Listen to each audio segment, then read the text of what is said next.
There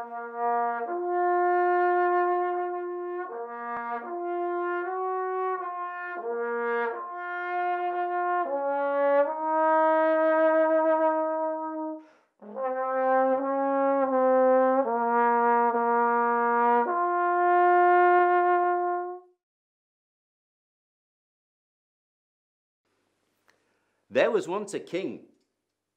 He was rich and proud. You know the sort. Anything he wanted, he got. Now one night, this king had a dream. And in his dream, he saw a ship that could sail as fast by land as by sea. And when the king woke up, he said, "I want that ship."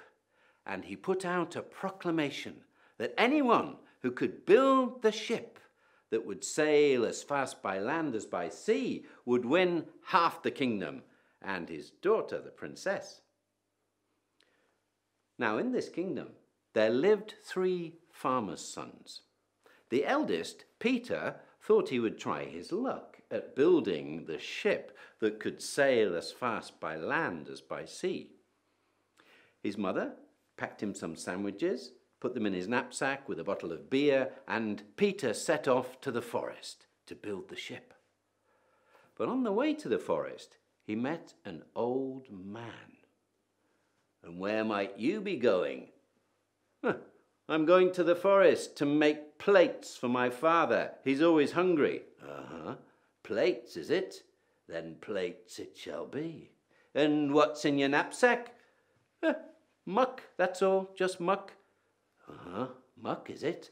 Then muck it shall be." And Peter continued to the forest.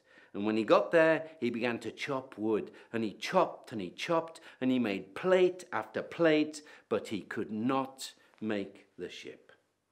After a while, he was tired and hungry, and he sat down to eat his lunch. He opened his knapsack and... muck! Filth! I've had enough of this. And Peter went home to his mother and father. Now the second son, Paul, thought he would try his luck at building the ship that could sail as fast by land as by sea. And his mother packed him some sandwiches and a bottle of beer in his knapsack, and he set off to the forest. Well, on the way, he met the same old man that his brother Peter had met. "And where might you be going?" "I'm going to the forest to make pig troughs. The pigs are always hungry." "Pig troughs, is it? Then pig troughs it shall be. But what's in your knapsack?" "Muck, that's all, just muck." "Muck, then muck it shall be." And Paul continued to the forest and chopped wood, but all he could make was pig troughs. He could not make the ship. Well, after a while he was tired, sat down to eat his lunch. He opened his knapsack and, filth, manure. There's a curse on this. And Paul went home to his father and mother. Now, the youngest son, Espen, they called him the Ashlad. That was his nickname, because in those days, the job of the youngest son on a farm, first thing in the morning, was to blow on the ashes of the fire to bring it into life. Actually, I'm being a bit polite. His brothers called him the ash fart because of all the noise he made. Anyway, one day at the dinner, the Ashlad said, "I'm going to build the ship that can sail as fast by land as by sea." "You, the ash fart? Are you crazy? You haven't got a chance if we can't do it." And his mother wouldn't give him any food. But the Ashlad crept into the kitchen late at night, found some potato cakes and a bottle of beer, filled his knapsack, and set off the next morning to the forest. Well, on the way, of course, he met the same old man that his older brothers had met. "And where might you be going?" "I'm going to the forest to build the ship that can sail as fast by land as by sea. The king has said that anyone who can do it will get half the kingdom and his daughter, the princess." Ah, very good, said the old man. And what's in your knapsack? Oh, just a few potato cakes and a bottle of beer, nothing much. It's just traveller's food, but what I've got you can share with me. Good, then I can help you. And they sat down and ate their lunch together. And then the old man took the Ashlad to the forest and showed him a great oak tree. And he said, now, you need to chop a chip out of this tree and then put the chip back again and then go to sleep. And then you will see what you shall see. So the Ashlad, he took his axe and he chipped a chip out of the tree and he put the chip back again and then he went to sleep. And when he woke up, there was the ship that could sail as fast by land as by sea. The old man said to him, now, you take anybody you meet along the way on board as your crew, and they will help you. The Ashlad jumped onto the ship, and he began to sail through the forest and across the land. Well, he hadn't sailed far when he saw a man sitting on the ground eating rocks, great granite boulders. What's the matter with you then? Oh, I'm hungry all the time. I can never get enough to eat. I eat and eat and eat, but it's never enough. And I have to eat these rocks to keep my hunger away. Oh, well, why don't you join my crew? Come on board. And the hungry man jumped on the ship and they sailed on across the land. Well, they hadn't sailed very far when they saw a woman standing sucking on a tap. What's the matter with you then? Oh, I'm so thirsty all the time. I just can't get enough to drink and I have to suck on this tap the whole time to keep my thirst away. Oh, well, why don't you join my crew? Come on board. And the thirsty woman jumped on the ship and they sailed on across the land. Well, then they came to a man who was hopping about on one leg, like this. And the other leg was weighed down with 700 weight. What's the matter with you then? Oh, I'm the fastest man in the world. I can run to the end of the world in 10 minutes, but I have to keep these weights on my legs to stop me running off. Oh, that's incredible. Oh, why don't you join my crew? Come on board. And the fastest man in the world jumped on the ship and they sailed on across the land. Well, then they came to a woman lying on the ground with her ear to the ground. What are you doing? I'm listening to the grass growing. Wow, that's amazing. You can hear so well. Well, join our crew, come on board. And the woman with the wonderful hearing jumped on the ship and they sailed on across the land. Well, then they went a bit further and they came to a man who was standing there firing arrows with a bow, one after the other. Whoosh, whoosh. What are you doing?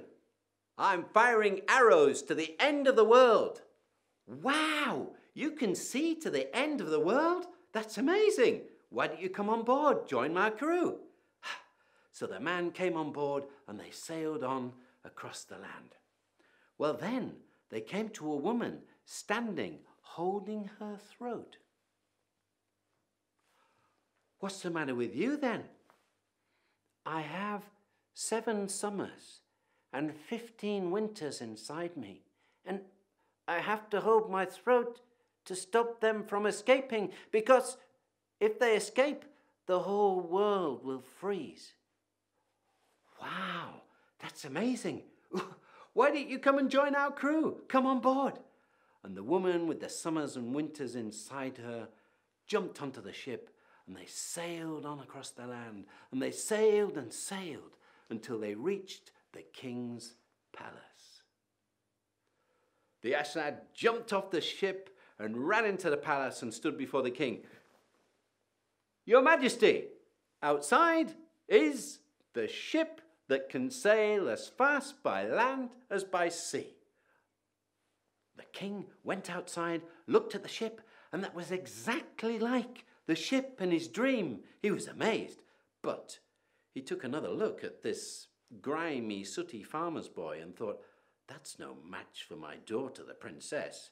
And he thought quickly, now, my boy, now, yes, you come to claim your reward, but there was something they didn't say in the proclamation. There is a test, and I have a big warehouse, and it's full of 3,000 barrels of salt meat, and you must eat your way through these barrels before morning. Yes, and then you will win your prize. Oh, okay, said the Ashlad. Can I take one of my crew with me? You can take anyone you like, said the king, because he didn't think that the Ashlad would pass the test. Well, the Ashlad took with him the hungry man, the one who was eating the rocks to keep his hunger away. They went into the warehouse, and the hungry man began to eat his way through the 3,000 barrels, and by morning there wasn't a bit left in the warehouse. The king came and opened the door and was amazed to see an empty warehouse. Yes, well, there is, of course, a second test, and I have a cellar, and in the cellar there are 300 barrels of the best wine and beer. You have to drink them all up by morning, and then you win your prize. Oh, can I take one of my crew with me? You can take anyone you like, my boy. Good. And he took the woman with him who was always sucking on the tap, the one who was always thirsty. And of course, she just drank her way through the 300 barrels of wine and beer, no problem. By morning, there wasn't a drop left in the king's cellar. The king came and couldn't believe his eyes. It wasn't going very well for the king. And at this point, the princess stepped in, because she'd seen this grimy-looking farmer's boy, and she had no intention of marrying him. Now then, you've passed 2 tests that my father has set, but that's not enough. You have to go to the well at the end of the world and fetch water for my cup of tea. If you can do that, then you are worthy of me. Oh, okay. Can I take one of my crew with me? Take anyone you like, my dear. Good. And the Ashlad went to the man who could run as fast as the wind, and he took the weights off his leg, and he let him free, and the man who could run as fast as the wind ran and ran and ran in 3 minutes to the end of the world and reached the well with the water for the princess's cup of tea. But he was so tired from running that he lay down in the grass and fell asleep. Well, the Ashlad thought there was something wrong, and he asked the woman who could hear the grass growing to put her ear to the ground and find out what had happened. What's going on?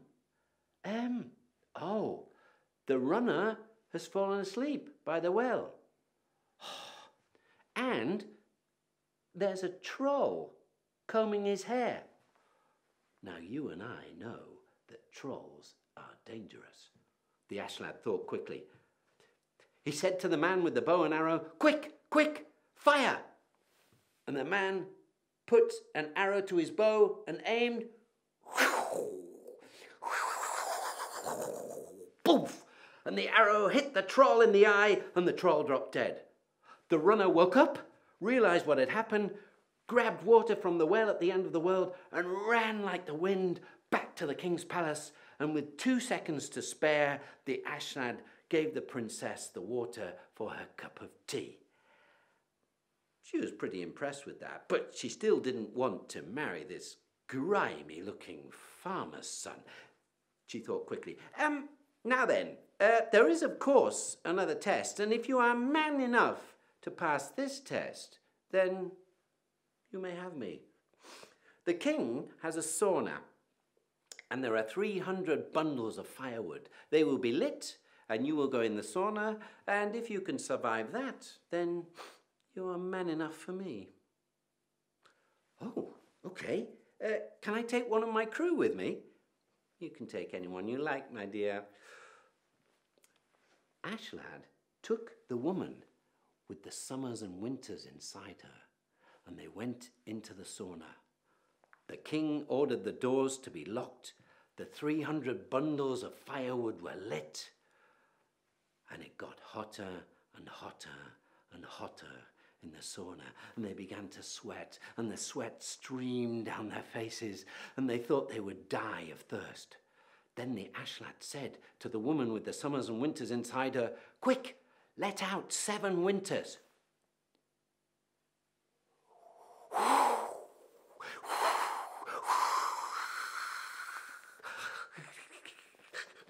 And they sat there in the sauna, freezing. "Quick," said the Ashlad, "let out a couple of those summers so it warms up again a bit."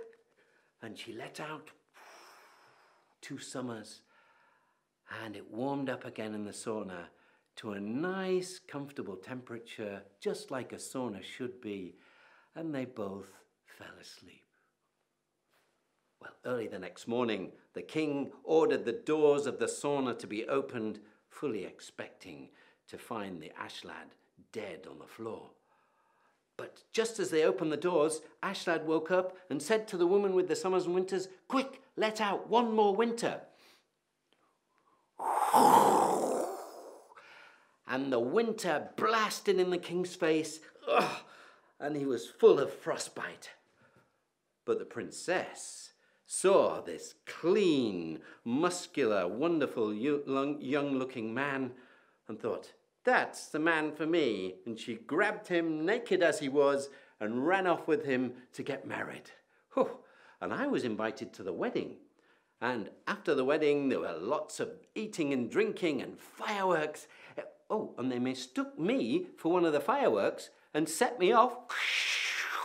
And I came here to tell you the story.